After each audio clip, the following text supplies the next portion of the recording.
పిల్లయ్యి ఆ రేంజ్ లో ఉందన్న చేసుకుంటే ఇంకెంత బాగుంది అనిపించింది నిజం చెప్తానా. అదే దాని గురించి డిస్కస్ చేస్తున్నాం. నెక్స్ట్ లెవెల్ ఖచ్చితంగా థియేటర్ కి వచ్చి చూడాలి. బాగా ఎక్సైట్మెంట్ ఫీల్ అవుతుంది. ఎలా ఉందన్న తండేలు? సూపర్ అన్న, బాగుంది. ఫైట్స్ ఎలా ఉన్నాయి? ఫైట్స్ బాగున్నాయి, సాంగ్స్ బాగున్నాయి. ఇది ప్రతి ఒక్కరు చూడాల్సిన సినిమా. டான்ஸ் வேணுமா டான்ஸ் இருக்கு, ஃபைட் வேணுமா ஃபைட் இருக்கு, సీన్స్ వేணுమా అది ఇరుకు. నాగ చైతన్య యాక్టింగ్ బాగుంది. సాంగ్స్ అంతేం లేవు.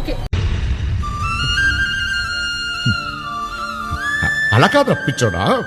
స్టోరీ ఎలా ఉంది? స్టోరీ లవ్ స్టోరీ అనుకున్నాం కానీ ఎక్స్పెక్ట్ చేసినంత లేదు. చచ్చా వాడేదో సరదాగా నాడు. మూవీ అనుకుంటా. అంతేం లేదు, మజిలీ మూవ్ అంటే దాంట్లో ఎక్స్పెక్టేషన్స్ రీచ్ అయినా అవ్వలే, నాకైతే అవ్వలేదు. నా చైతన్య క్యారెక్టర్ పర్లేదు, బాగానే ఉంది. కానీ క్యారెక్టర్ సంబంధం లేకుండా వస్తాయి ఈ క్యారెక్టర్లు అన్ని. పర్లేదు, ఒకసారి చూడొచ్చు. అసలు సాయి పల్లవి గారు power star, real power star అని చెప్పుకోవచ్చు. కరెక్ట్, ఇది కరెక్ట్ గా చెప్పావయ్యా. అప్పుడు అమ్మ నా సమంత ఈ సినిమా చూసే ఉంటుందిలే కానీ అమ్మ అందుకు వదిలేశాడా అని డౌట్ రావచ్చు నాకు తెలుసు.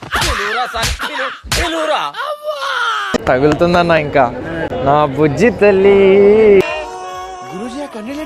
కన్నీళ్ళు కాదురా, హ్యాపీ టీయర్స్. డిఎస్పీ గారు 90 గుద్దిండో మళ్ళీ ఓసీ గుద్దినట్టున్నా, ఓసీ గుద్ది కొట్టిన పడ్డా ప్రతి. I know the public pulse, I know how to play kabaddi with the public. Thandel ఎలా ఉంది? అన్న ఏం అడుగుతున్నావు అన్న, సినిమా మాత్రం మామూలుగా లేదు, పిచ్చెక్కిపోయింది అసలు నిజంగా. లాంగ్వేజ్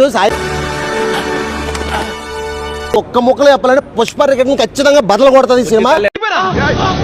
అన్న వాళ్ళిద్దరు లవ్ స్టోరీ అయితే ఉప్పిన సినిమా, ఆ సినిమా ఈ సినిమా కాదు, వీళ్ళిద్దరు లవ్ స్టోరీ.